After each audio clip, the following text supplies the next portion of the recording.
عورتوں اور مردوں کی نماز میں کوئی فرق نہیں۔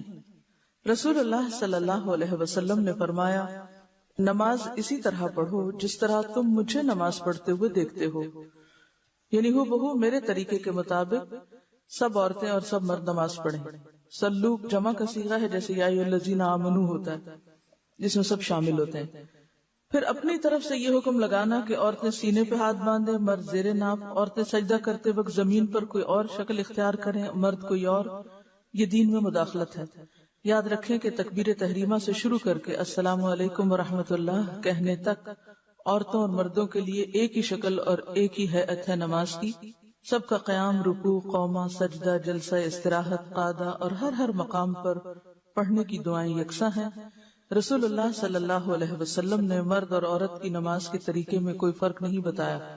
اگر کچھ روایات ہیں بھی تو وہ ضعیف ہیں، یا زیادہ تر آپ کو ائمہ کے اقوال ملیں گے۔ سینے پر ہاتھ باندھ کر یہ دعا پڑھیں۔ حضرت ابو ہریرہ رضی اللہ عنہ روایت کرتے ہیں کہ رسول اللہ صلی اللہ علیہ وسلم تکبیر اولیٰ اور قرات کے درمیان کچھ دیر چپ رہتے، اللہ اکبر اور سورۃ فاتحہ کے درمیان کچھ دیر چپ رہتے۔ بس میں نے کہا، میرے ماں باپ آپ پر قربان، اے اللہ کے رسول صلی اللہ علیہ وسلم، آپ تکبیر اور قرات کے درمیان خاموش رہ کر کیا پڑھتے ہیں؟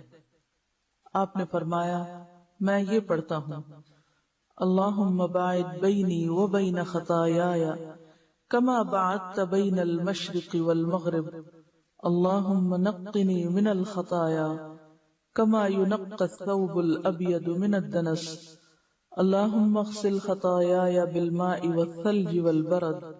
یا اللہ میرے اور میرے گناہوں کے درمیان دوری ڈال دے جیسے تو نے مشرق اور مغرب کے درمیان دوری رکھی ہے۔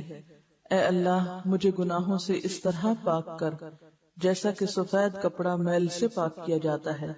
اے اللہ میرے گناہ اپنی بخشش کے پانی، برف اور اولوں سے دھو ڈال۔ اصل میں پانی کے بعد برف اور اولوں کا ذکر جو ہے یہ طہارت میں مبالغہ بھی ہے۔ اگر آپ نے کہیں برف گری ہوئی دیکھی ہو تو آپ کو اندازہ ہوگا کہ اس کے بعد فضا جس طرح صاف ہوتی ہے اور پورا ایٹماسفیئر جس طرح کلیئر ہوتا ہے، وہ صرف بارش سے بھی نہیں ہوتا۔